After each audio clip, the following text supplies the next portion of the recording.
reached the burning car before the sirens did. He had been driving home when he saw the flash in his mirror. 20 years of muscle memory put him on that shoulder before his mind caught up.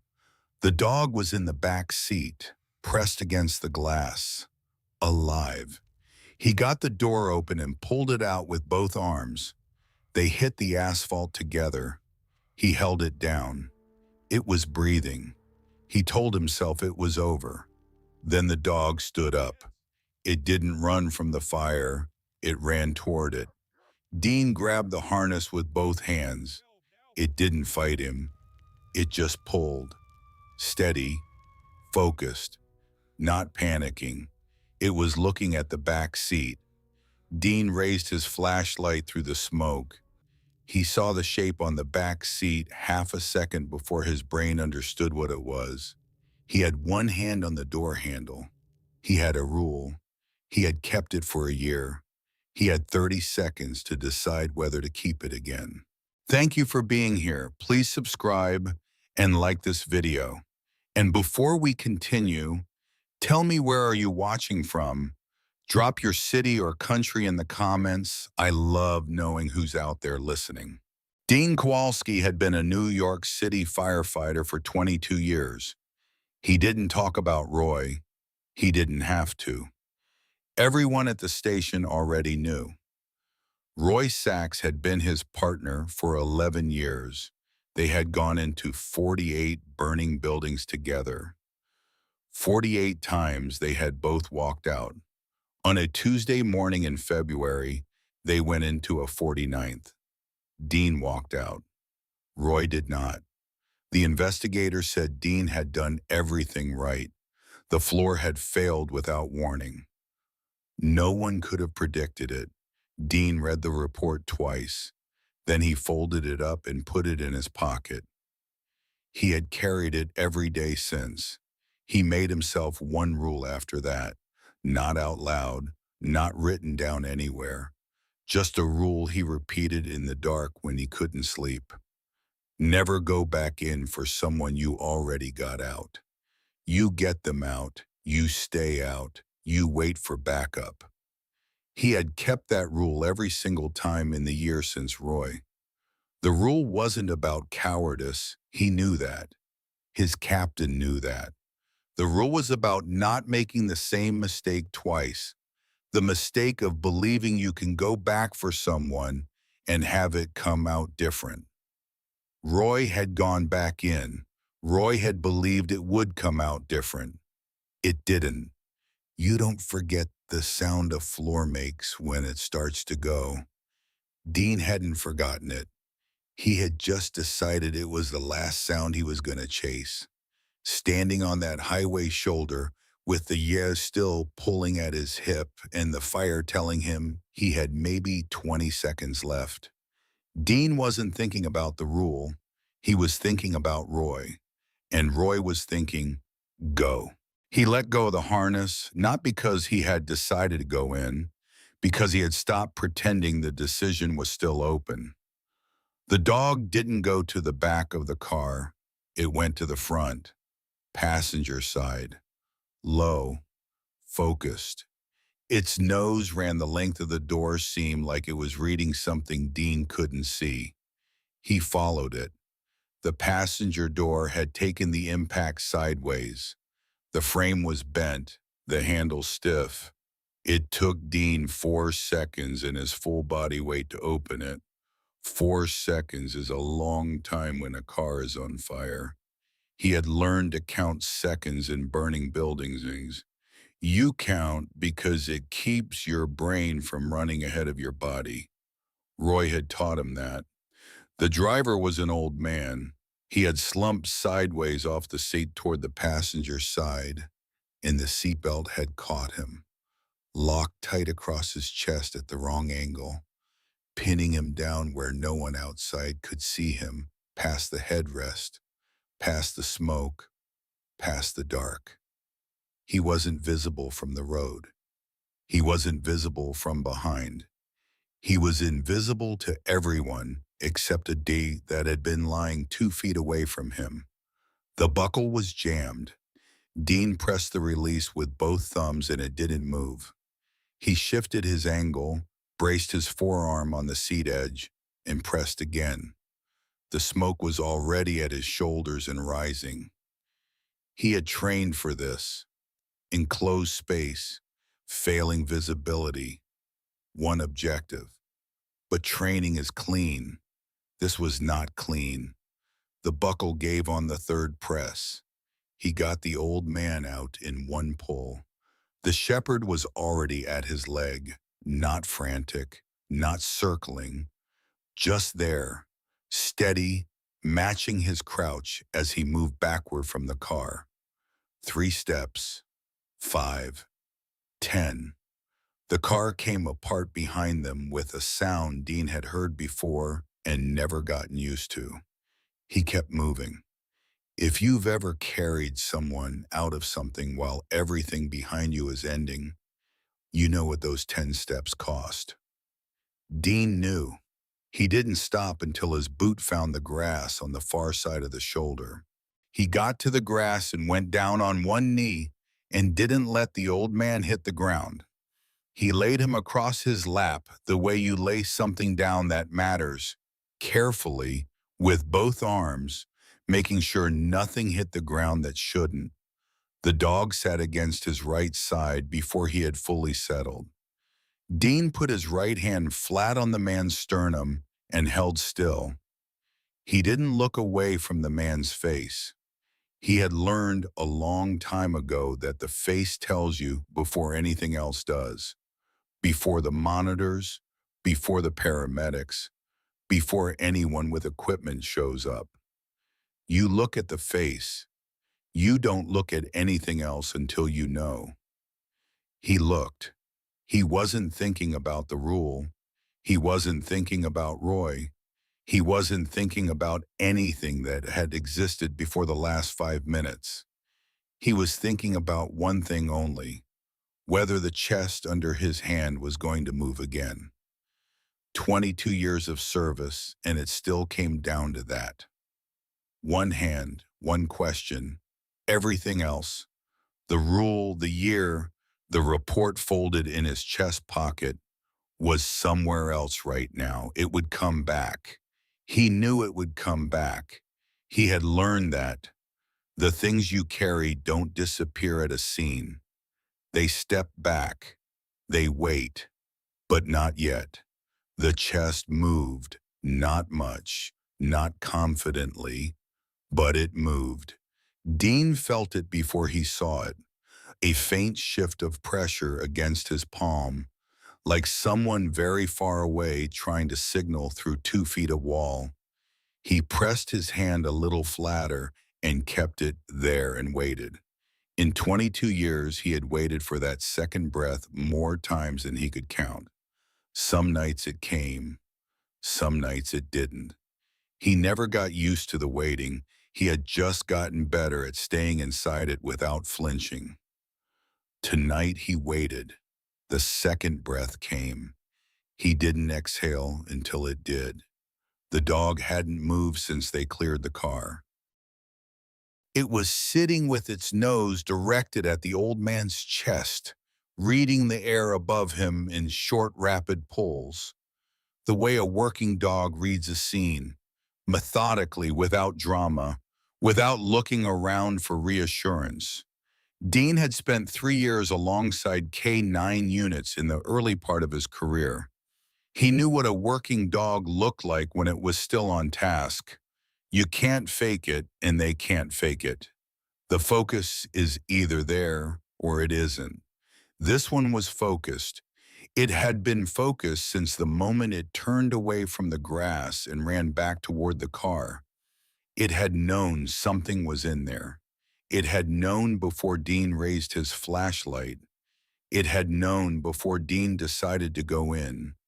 It had simply known the way dogs know things, without language, without deliberation, without the particular human habit of talking yourself out of what you already understand. Dean looked at the bee sitting there reading the old man's breathing and thought, it knew before I did. That thought sat in him without going anywhere. He didn't try to move it. The sirens came 4 minutes and 32 seconds after Dean had pulled off the highway. He had been counting from the moment he stepped out of his car. He always counted. He had learned it from a captain in his second year on the job. When everything is moving fast, you count. Not because the count matters, because counting keeps your brain in the room.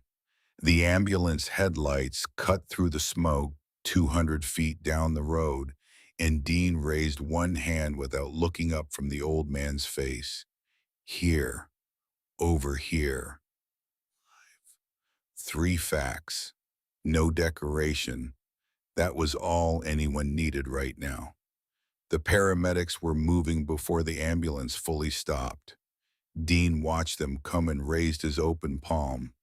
Not urgently, not slowly, just level. The gesture meant controlled situation, approach at pace, no surprises. I have this. 22 years of working alongside EMS builds a shared language made entirely of gestures and posture, and the angle you hold your body at when you've seen enough to know how this part goes. You stop using words at scenes like this because words take longer than you have. The paramedics read the palm and adjusted their approach. The dog tracked them with its eyes as they came in, but didn't move from Dean's side. One shoulder pressed against his knee. He had not told it to stay. It was staying. He stepped back when they reached the old man. He didn't wait to be asked. He had spent a career learning the discipline of becoming invisible. At the exact moment you are no longer the most useful person in the space. You put someone down. You step back. You let the next set of hands take over. That part had always come naturally to him. It was the earlier part, the decision at the door, the hand on the handle, the moment before going in. That had stopped coming naturally a year ago. He stepped back now and put his hands at his sides and watched the paramedics work. He was good at watching. He had gotten very good at it. It was the going in he had been learning not to do. The dog stayed next to him, not next to the old man being worked on 6 feet away, not near the paramedics with their equipment and their practice voices. Next to Dean. He noticed this without commenting on it, even to himself. Dean stood with his arms crossed, one hand gripping his own forearm. Not the crossed arms of someone closing off, but the crossed arms of someone using their own body as a frame to hold themselves inside. And he watched and didn't speak. The highway was filling up behind him now. 2 state police cruisers, a fire engine that had come in late, a second ambulance rolling in slow, radio voices layering over each other in the particular frequency of organized emergency, each person running their piece of it, no one panicking, the system doing what systems do when they work. Lights everywhere, white, red, blue, strobing in different rhythms, none of them in sync.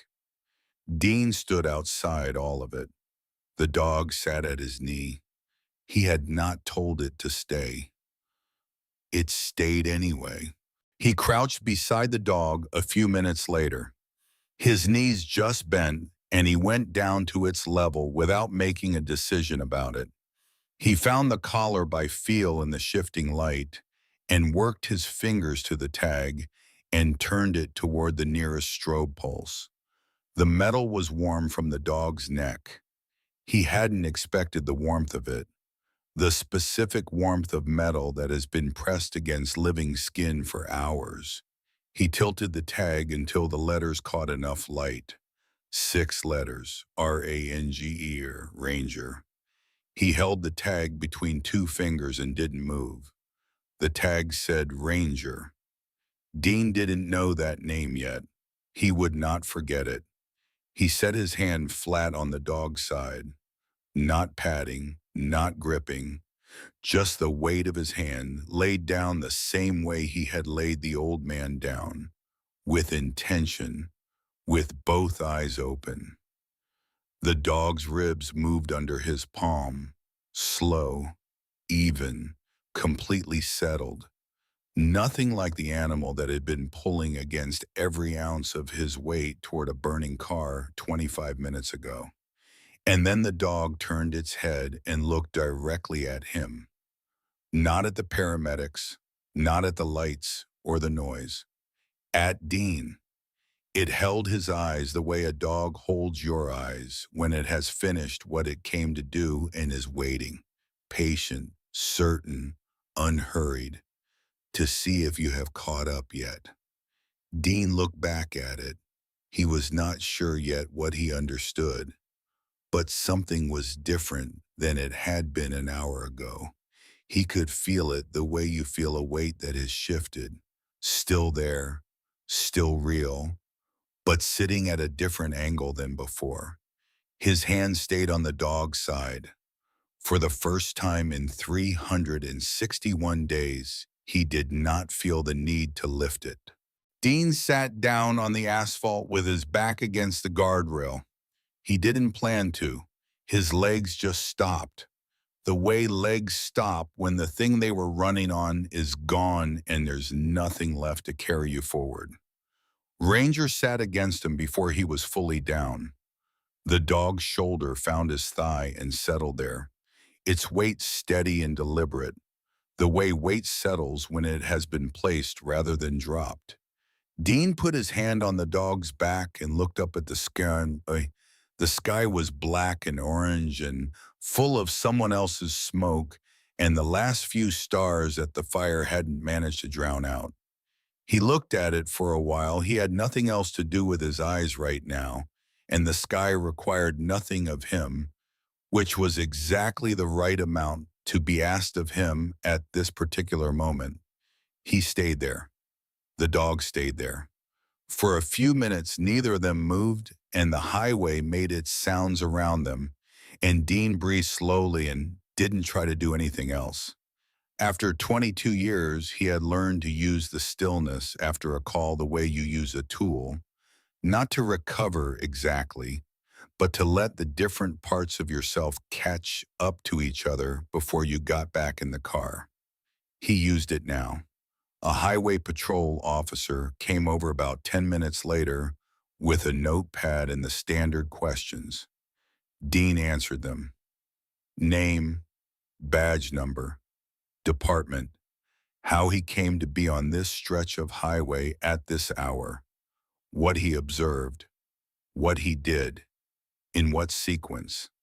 He had given statements at scenes before, more times than he could usefully remember.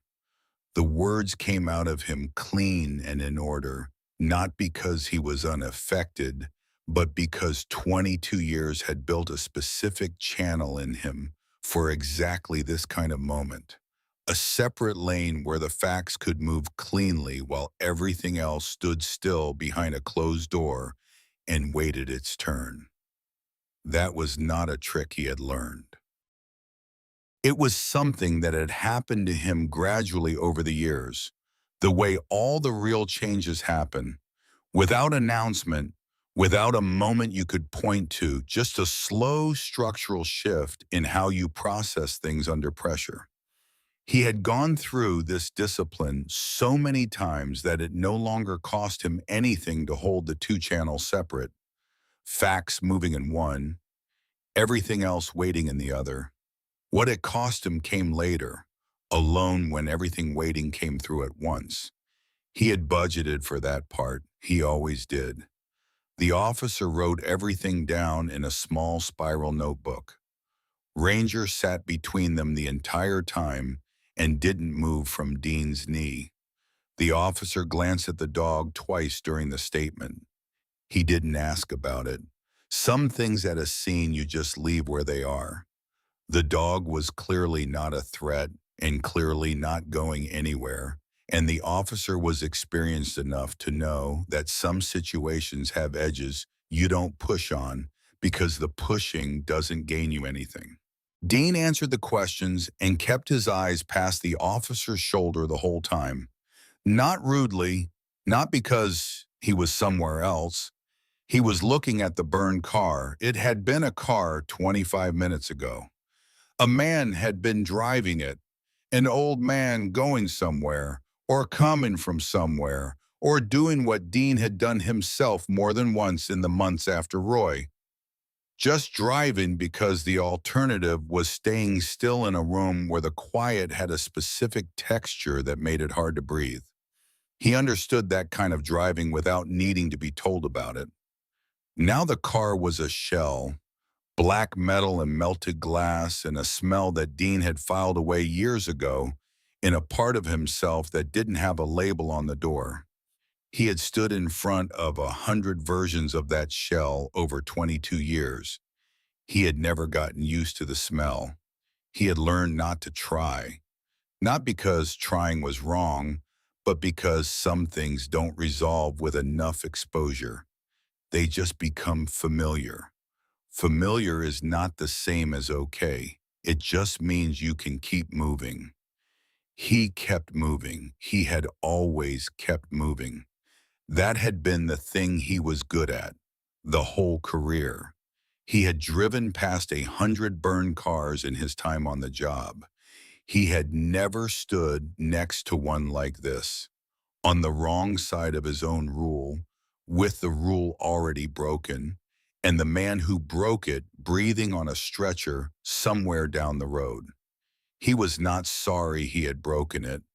That was the part he was still working through. You spend a year building a wall, and then one night you walk through it, and the question is no longer whether the wall is standing. The question is, what was on the other side that you couldn't see from where you were?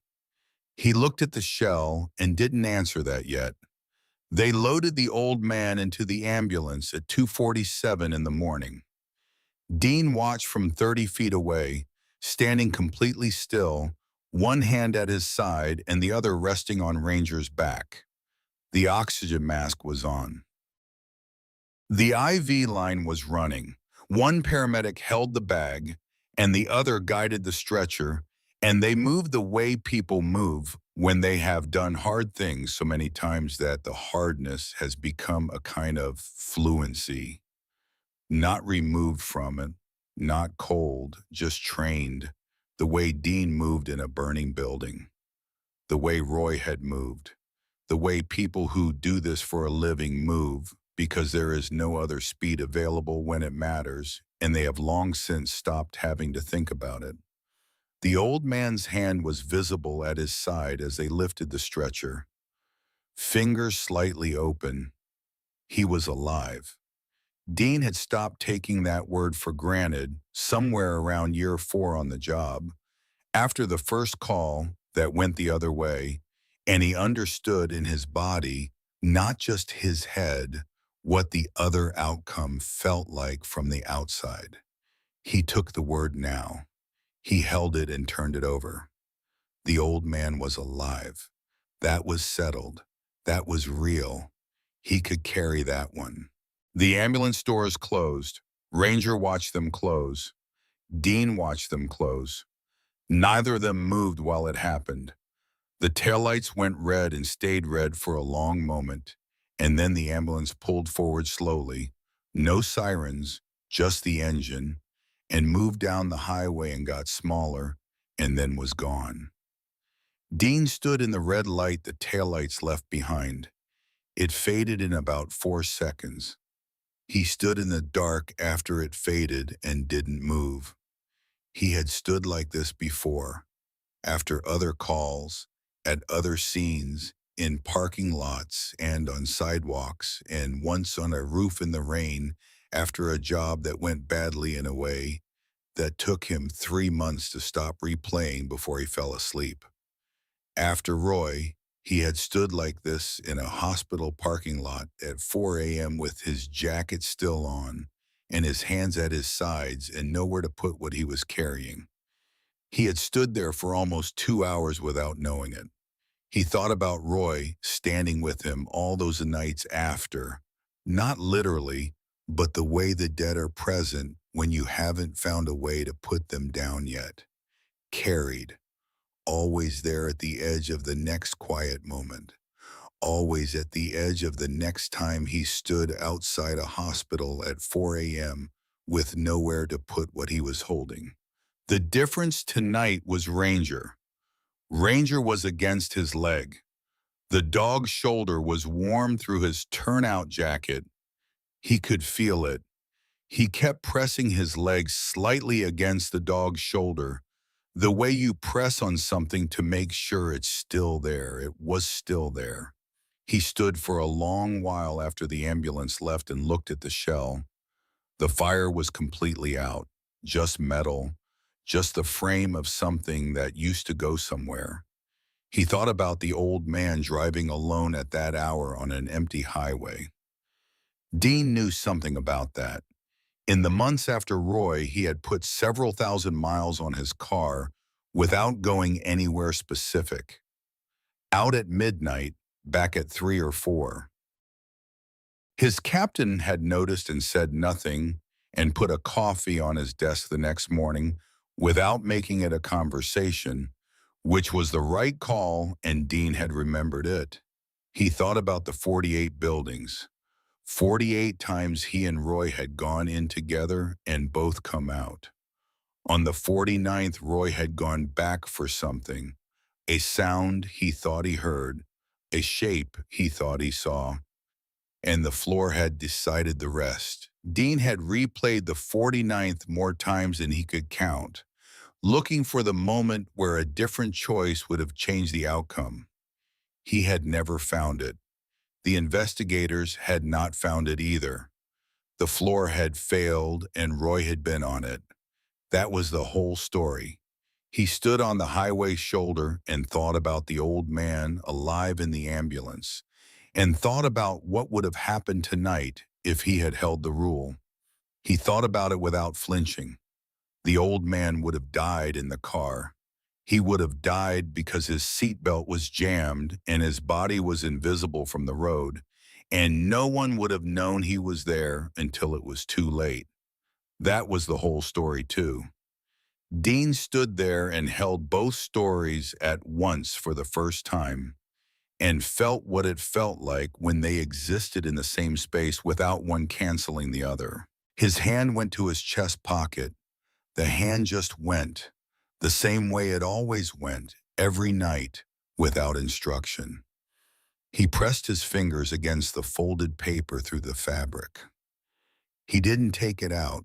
He thought, 361 days. He thought, I have read this document more times than I have eaten breakfast in the same period. He thought, every reading produced the same result.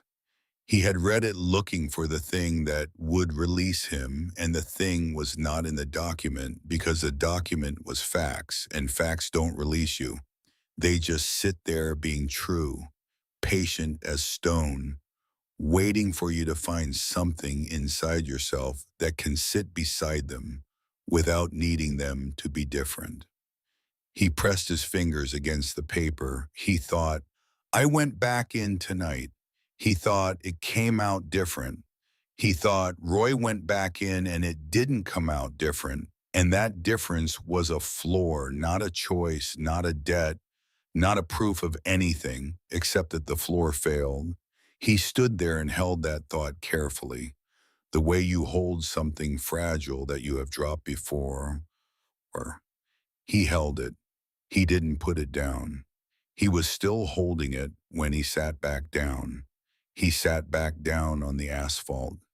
He didn't fight it this time, the knees going, the back finding the rail, the drop into stillness. He had stopped fighting the drop months ago.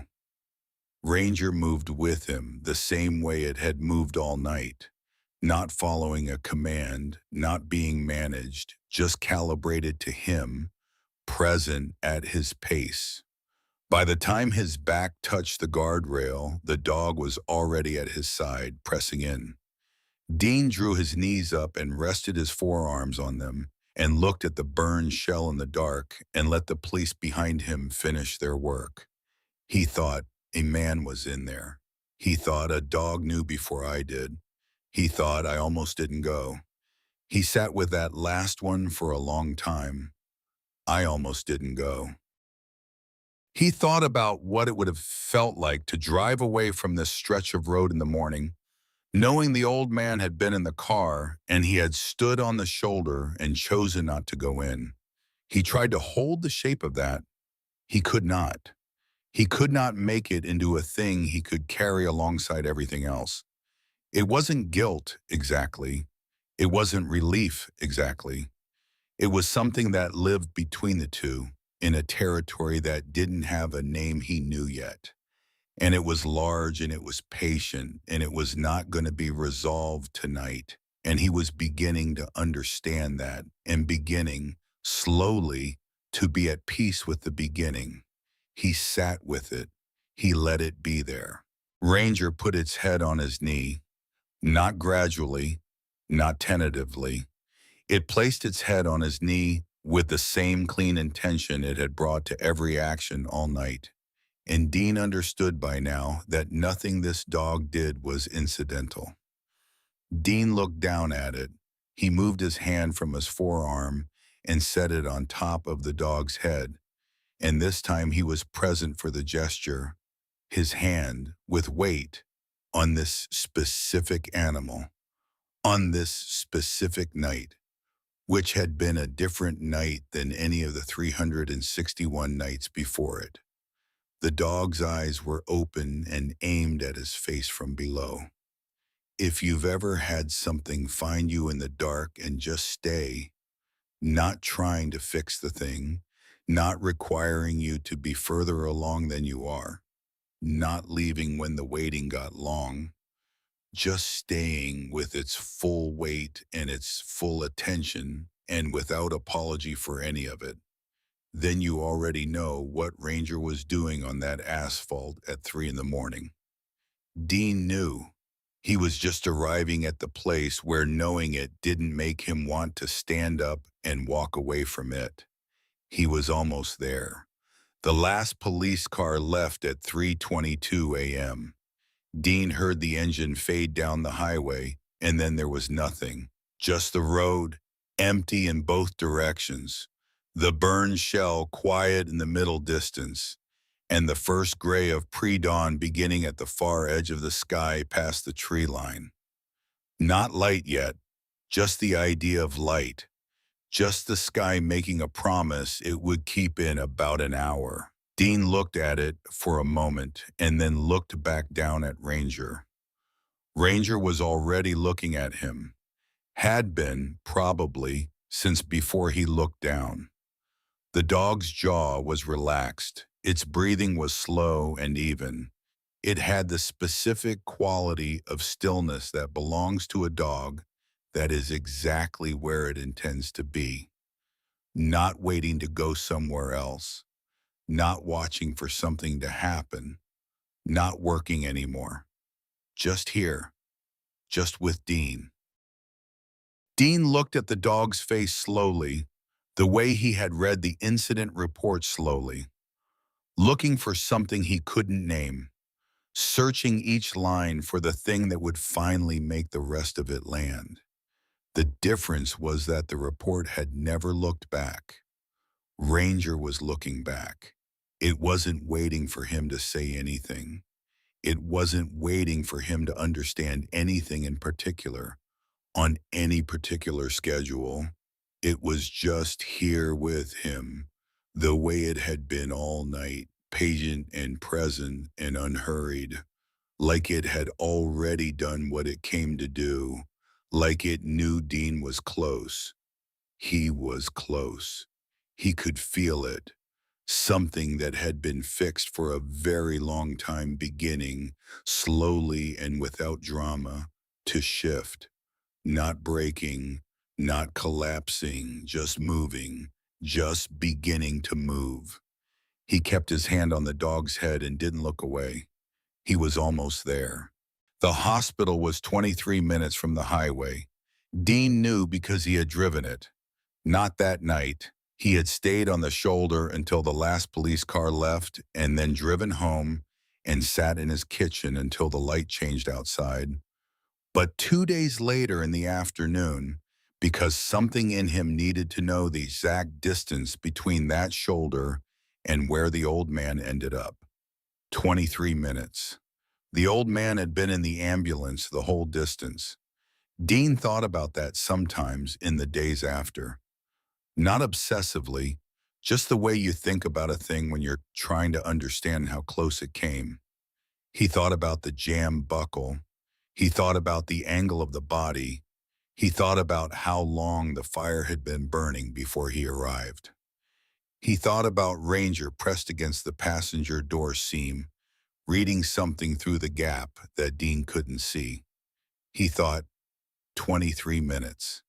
He thought 10 seconds earlier, and the buckle might not have given. He did not let himself complete that calculation. Some things you take as they are. He found out the old man's name on the third day. Walter Briggs, 71 years old, retired school teacher from a town 40 miles north. He had been driving home from his daughter's house. He had stopped for a bus and something had gone wrong under the hood. A fuel line, they said later. And by the time he realized it, he was on an empty stretch of highway with a fire spreading faster than he could get the belt off.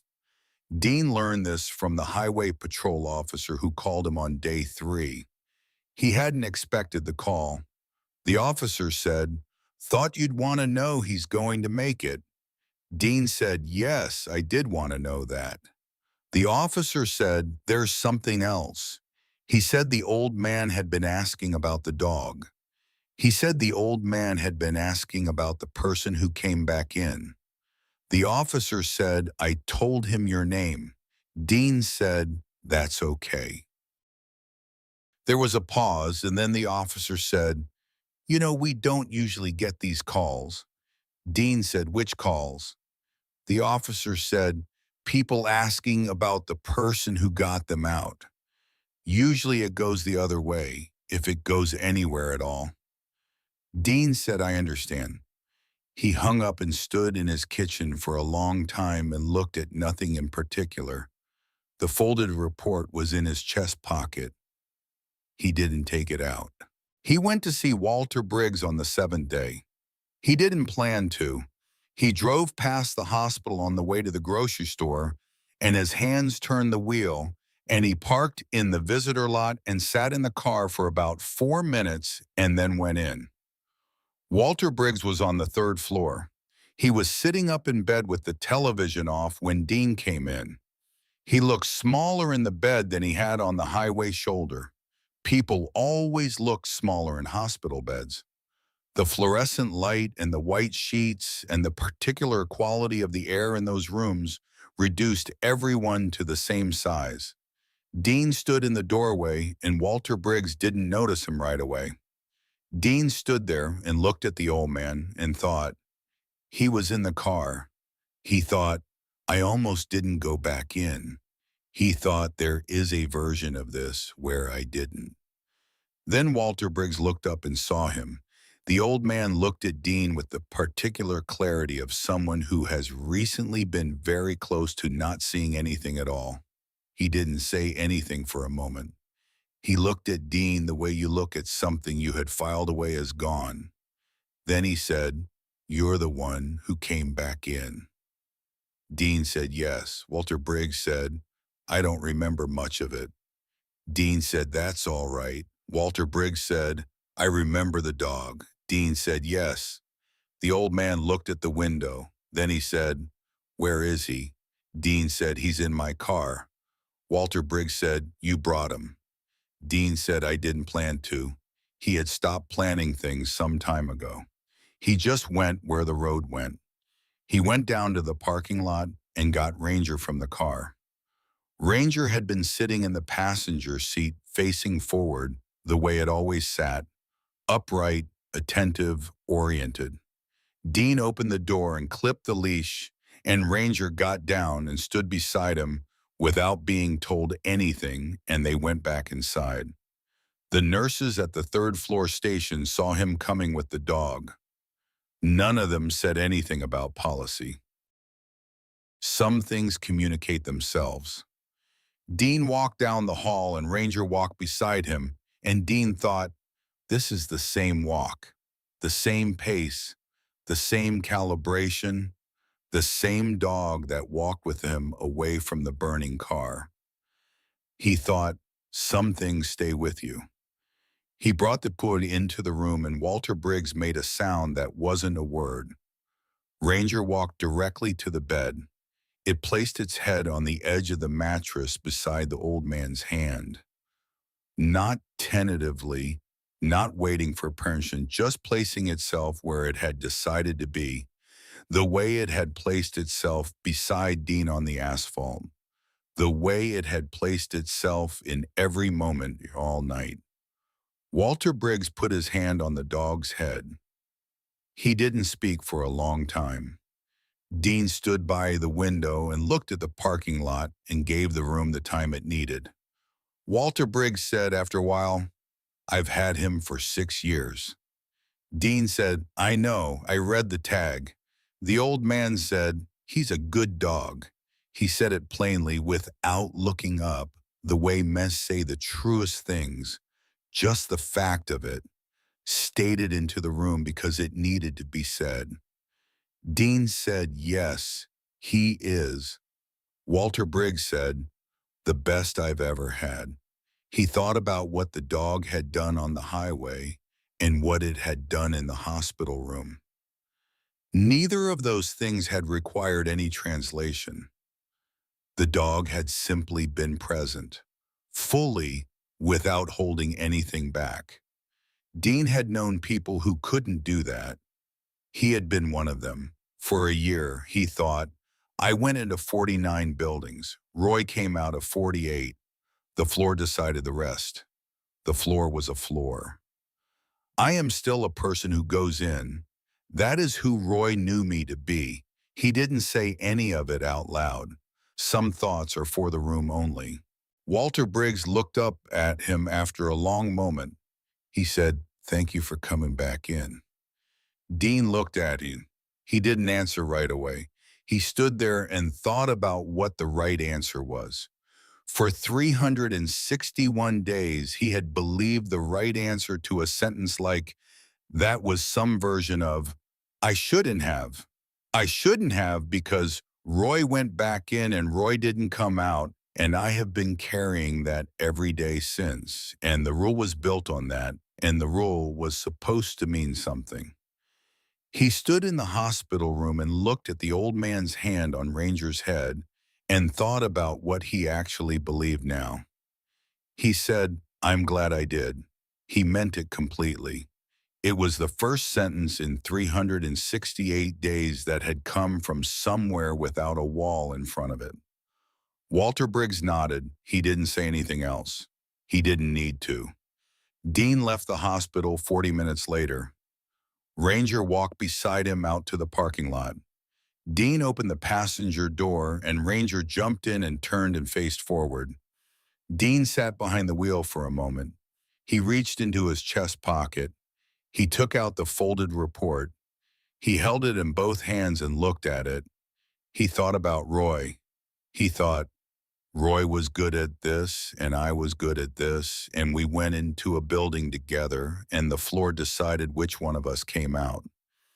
He thought I went back in on a highway and a dog decided I would. He thought that is the job. That has always been the job. You go toward the thing, you bring what you have. Sometimes the floor holds and sometimes it doesn't, and you don't get to know in advance. You go anyway. Roy had known that. Roy had gone anyway. Dean had known it too for 22 years, and then he had spent 368 days trying to build a room where that truth couldn't reach him. He was done building that room. He put the report in the glove compartment. He didn't throw it away. He wasn't ready to throw it away. But he closed the compartment and started the car. Ranger faced forward. Dean faced forward. He drove. He took the back roads. The windows were down and the morning was cold and clean. And Ranger had its nose out the passenger window, and Dean drove and didn't think about anything in particular. And the quiet in the car was just quiet, not waiting for anything, not the other kind. And the road went forward and he went with it, and that was enough. That was exactly enough.